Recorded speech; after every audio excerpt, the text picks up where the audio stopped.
SEMSROTT NICO.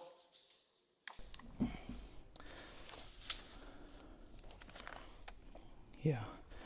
The EU is in deep crisis, and so am I. I have binge-watched this show for the past few months, and I'm not amused. It's not getting enough clicks, the engagement rate is pathetic, and in general there is a lack of good content. I want to give you all here direct feedback. First, the storylines don't make any sense. One episode we're saying the EU stands for peace, and in the next we're rushing to build up our military. Second, the characters are hard to follow. I don't know any of you. Third, the message keeps getting lost. We should take a lesson from the Eurovision Song Contest. People pay attention to naked people dancing.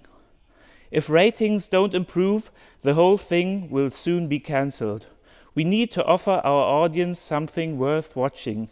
From the broken heart of Europe, I am NICO SEMSROTT, and this is the NICO SEMSROTT Show with NICO SEMSROTT.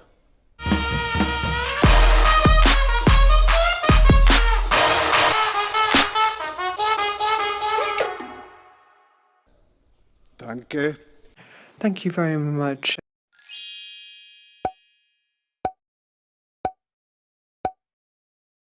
Might I ask you in future to remove your head covering, because I do not think that that is dignified here in this chamber.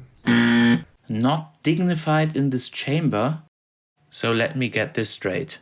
If you're in the conservative EPP group, it is fully okay to sit back as Orban becomes a dictator, to let people drown in the Mediterranean, to leave Southern Europe in poverty for the sake of the euro, to label opponents of Article 13 as bots, and to equate criticism towards capitalism with fascism. But wearing a hoodie in the plenary hall, that's unacceptable. But let's dive into this anyways and do a fact check. Are hoodies really a no-go in the European Parliament? First of all, there is no dress code in the European Parliament.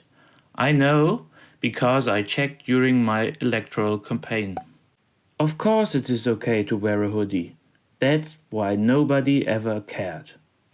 She didn't seem to care. Thank you very much. She didn't seem to care. Thank you very much. So why does he care? I do not think that that is dignified here in this chamber. Could it be because he's a member of the "if my head is exposed, then every head should be exposed" party? Is it because Austrian conservatives are obsessed with covering things up in all sorts of ways? But even they are having a hard time holding to their rules. In 2017, Austria's conservative government made it illegal for people to cover their faces in public. Now, in 2020, they have made it mandatory to wear face masks. Can't they just make up their mind?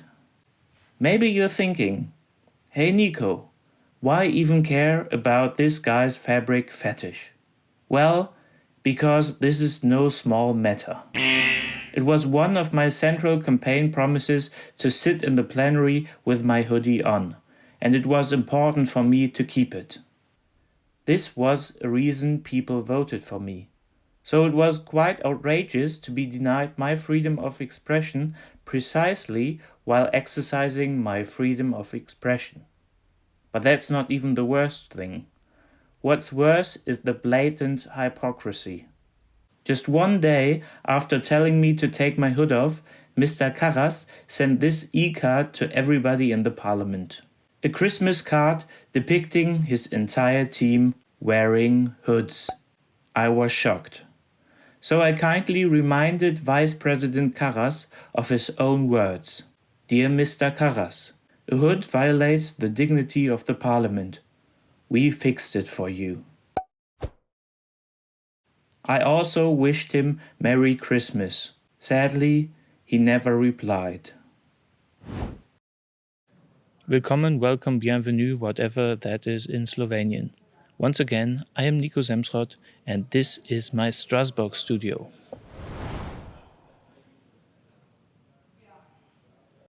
Where am I? The Legend of Foolenhood and the Three Forces of the Holy Democratic Empire. There once was a land known as the Holy Democratic Empire. It was ruled by a royalty and a clergy that promised to bring peace and prosperity to the peasants below. But it wasn't all a fairy tale. Droughts, plagues, and famine were spreading, and down in the village, trouble was brewing. Chapter 1. The Peasants' Parliament. Among the peasants was a man named Foolenhood. He lived a sad little life, but was filled with big democratic dreams. He thought he could change the way things were. He wanted to take power from the rich and bring justice to the people. Hey, we wanted to show this on Facebook, actually. Thank you. But what about, patriarchy.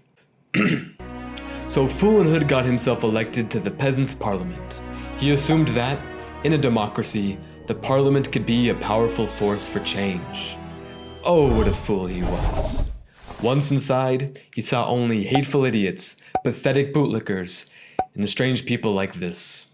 Looking around at all these jesters, Foolenhood came to suspect the whole parliament must be a joke.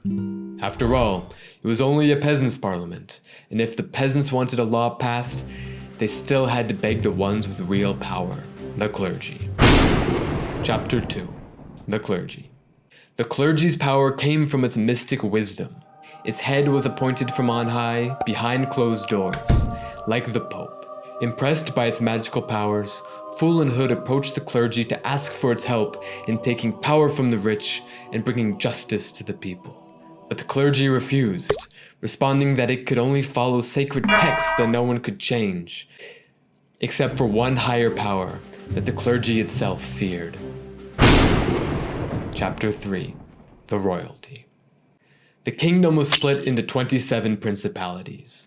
The leaders of each upheld basic democratic standards. Most of them, at least. But when they joined together, they seemed to forget all about democracy and acted like kings and queens. They met hidden from the public to decide the fate of their lands. But from time to time, when the royalty deemed a matter insignificant enough, it allowed the peasants to plead their case, while the clergy watched over with its blessing. This meeting was called the Trialogue. Now was my chance, Foolenhood thought, to take power from the rich and bring justice to the people. And how did that go for him? Well, we have no idea, because the Trialogue takes place behind closed doors, shutting the public out and leaving it in the dark. Thus, Foolenhood's democratic powers were defeated and justice was kept hostage in the halls of power. What was left for him to do? Well, nothing, of course. But what did you expect? He's just a fool. And so we all lived miserably ever after.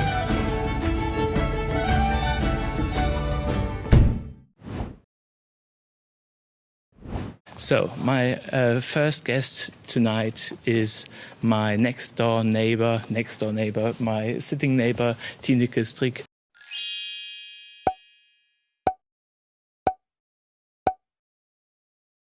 Welcome to the show. Welcome. The most important question right at the start, will you please wake me up if I fall asleep during the debates? During the debates. I promise to do that, but most of the time I only see you here with the votes. So we don't share the same debates. So I'm sorry, but I can't wake you up if I'm not there. But That's with true. voting, I'm sure I will do. And you just watch me voting so that you know what to do, okay? Okay. How often do you do mistakes when voting? Well, sometimes I'm distracted by you because I need to wake you up. Yeah, that's and true. then I lose, I lose attention. And then, or because of all the jokes that we think, okay, what did we need to vote for? Yeah, that's You can true. correct it, but it's not so good to do it, to correct it all the time, of course. Yeah. And did you also sit in the back row in school? Yes, sometimes really, indeed. So then you have a nice overview, like here. Huh? So you really see if more people make mistakes, for instance, or what they actually do. So it's a good position, I think. Yeah, but it's sometimes difficult to exactly follow what is happening in the front. Huh? Didn't you tell me some months ago that you became vice.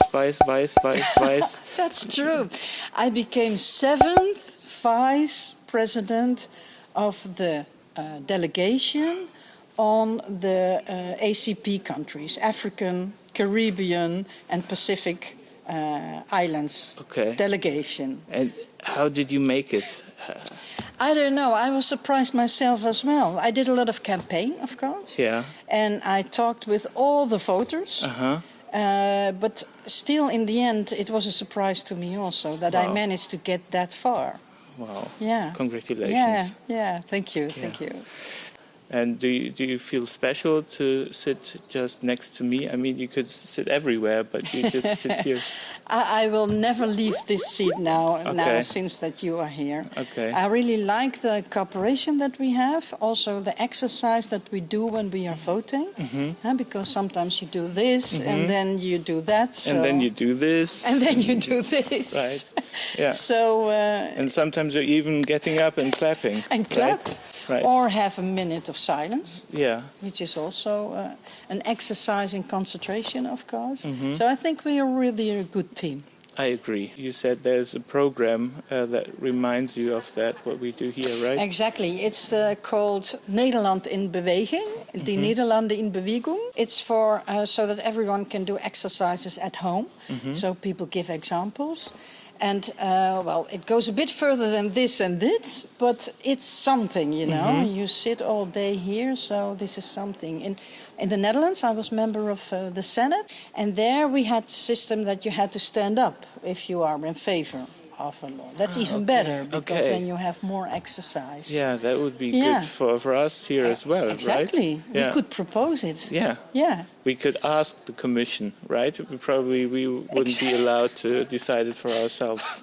Because we never are able to decide something on ourselves. That's true. How long have you been to the Dutch Senate? For 12 years. Okay, and what did you make to go to Strasbourg and Brussels? I saw that the EU legislation and policies is really right-wing. They are really trying to prevent all migrants, also refugees, from coming to the EU territory. So I thought, okay, let's turn from the Dutch Senate to the European platform and use my knowledge and experience. Where do you think are you more powerful, here or in the Dutch Senate? Here. Yeah. Really? Yeah, because of course there you can really vote on legislation, but all national legislation is only implementing EU legislation. So here we need to vote for that EU legislation where all member states are bound by. So it's much more bureaucratic. It's a long way, but in the end, if you manage to have success here, it has a lot more impact. So we wanted to change stickers in our sticker album. How many stickers have you got? Not so much, so actually. You weren't that good. I thought I behaved well, but I was not rewarded with so many stickers until now. We will have to talk to the General Secretary. Exactly. Yeah, okay. So it's not fair. But I wanted to change that with you. I have a fuck Frontex sticker. That's great. Yeah. You're also in the Liebe Committee, yes, so I'm very critical towards Frontex, the way they work. So I think it's very helpful if I have a meeting with them to have this sticker. Right. Of course. Yeah. Yeah. Thank you very much. I would love to. And you would like, oh my God, EPP? Yeah, right. OMG, EPP. Use it in Kann, in the budget committee. Right. Yeah, or just show it when the first speaker will come up today. Okay. Thank you so much for Thank you, coming Nico, to my first and show. hope you stay with me here in the seat. Thank you.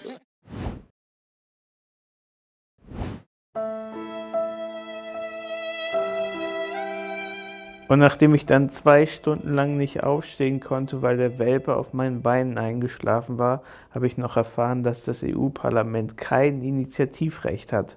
Das heißt, es kann noch nicht mal selbst Gesetze einbringen, sondern nur auf die Vorschläge der Kommission reagieren.